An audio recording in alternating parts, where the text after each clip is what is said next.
Terima kasih pemirsa, Anda masih bersama kami di obrolan Karebosi, masih bersama dengan Dokter Nani dan juga Pak Awal. Saya ke Dokter Nani terlebih dahulu.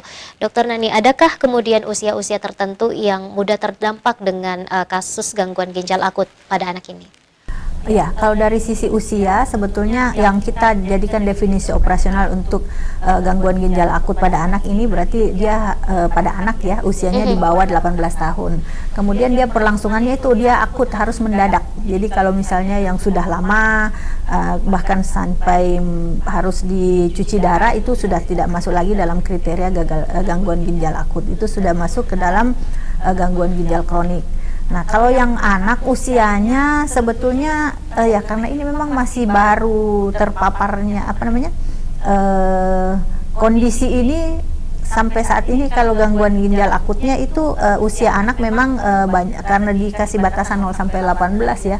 Tetapi memang untuk usia ininya karena itu tergantung dari penyebabnya apa. Kalau misalnya dia sejak misalnya dia gangguan sejak lahir atau ada anomali mungkin pertumbuhannya tidak sempurna ya, dia otomatis itu akan terjadi muncul bisa jadi di pada saat 1 tahun pertama kehidupannya seorang anak itu. Jadi ya itu ini sebetulnya hal yang masih abu-abu ya, kita juga belum tahu. Jadi karenanya ini dianggap misterius yang saat ini. Kalau yang dulu-dulu itu misalnya dia karena pengaruh akibat gangguan anatomis itu bisa jadi karena dia dapatnya dari lahir, itu usianya akan lebih muda dibanding memang misalnya karena infeksi atau apa itu kan banyak lagi penyebab yang infeksi, bisa karena bakteri, bisa karena virus, bisa karena COVID juga itu jadinya macam-macam. Untuk usia pastinya yang jelasnya dia di usia di bawah 18 tahun. Cuman yang sekarang yang saat ini yang sampai berapa tadi ya 169 kasus kalau tidak salah itu memang kebanyakan dia di bawah usia 5 tahun yang saat ini kita sekarang lagi marak-maraknya. Oke, karena lagi-lagi karena untuk gangguan ginjal akut pada anak ini banyak faktor yang bisa menyebabkan hal itu. Pemicunya, pencetusnya. Oke, kemudian ciri-ciri anak yang terserang gangguan ginjal akut pada anak ini seperti apa, Dok? Ya, ciri-ciri utamanya karena ini memang gangguannya pada saluran kemih ya. Jadi volume berkemihnya, volume urinnya itu bisa dia oligouri, lebih kurang daripada normal atau bisa malah anuri. Anuri itu sama sekali tidak ada kencing yang keluar. Kalau misalnya bayi-bayi itu biasanya kita lihat mungkin tadinya dia ganti popok dalam 1 hari misalnya sampai 4 kali 5 kali, tiba-tiba mungkin ini dari misalnya sudah 12 jam ini belum basah atau bagaimana. Tetapi ya itu tergantung lagi bagaimana orang tua memantau, karena ya namanya juga anak-anak ya. Kalau apalagi yang masih mungkin menggunakan popok itu kita bisa mantaunya lewat melihat bagaimana volume diuresisnya, volume dia berkemih. Nah, itu yang gejala utamanya yang pertama kita bisa temukan. Kalau sudah gejala lanjut itu biasanya karena memang gangguan ginjal, ceritanya ini harus keluar ya, sebetulnya normalnya harus keluar dia punya produksi urin, tetapi karena tidak keluar berarti dia akan bersifat toksik pada tubuhnya sendiri. Nah, itu bisa jadi ada gangguan keluhan mual, muntah, bahkan bisa sampai terjadi pembengkakan di sekitar bagian perut dan itu nyeri tekan pada anak itu kalau misalnya kita lakukan pemeriksaan. Oke, Dok, apakah memang betul bahwa pada gangguan ginjal akut pada anak ini disebabkan karena 2 faktor tadi atau etilen glikol dan dietilen glikol? Jika memang adakah ambang batasnya, Dok, atau seperti apa sebenarnya? Iya, kalau misalnya ambang batas dari etilen glikol itu setahu saya ya, itu kan sebetulnya dia bahan pencampur, bukan bahan aktif dari suatu obat. Jadi kalau misalnya kita beli obat sirup yang terlihat itu misalnya komposisi sirup A ini mengandung parastamol misalnya 60 mg. Nah, etilen glikol dan dietilen glikol ini tidak akan kelihatan di situ karena itu bukan merupakan bahan aktif. Jadi dia hanya bahan campuran, bahan tambahan.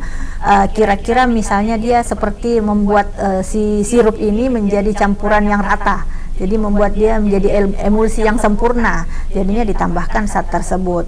Tetapi itu kadarnya dia tidak boleh lebih dari 0,1% dari kandungan zat aktif yang diperlukan oleh yang berada di dalam satu botol sirup itu.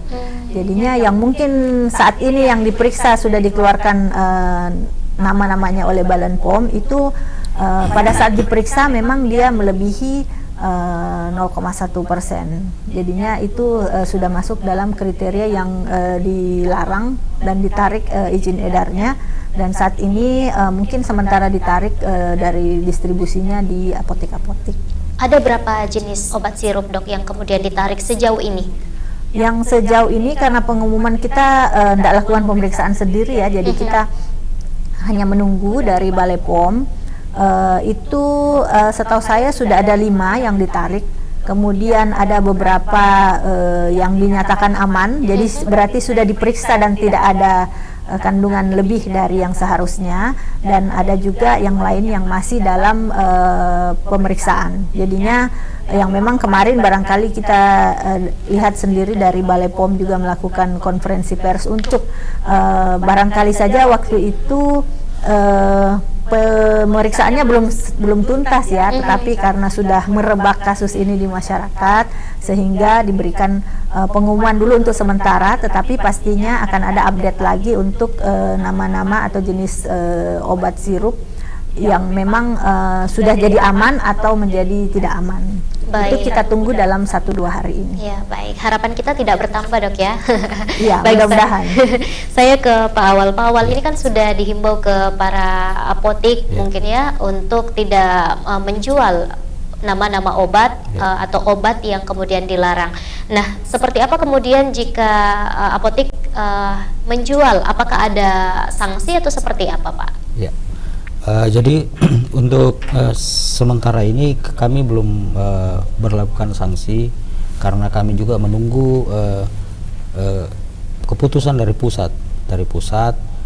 Apakah memang nanti ada keputusan untuk memberikan sanksi atau tidak, itu kami menunggu dari kementerian.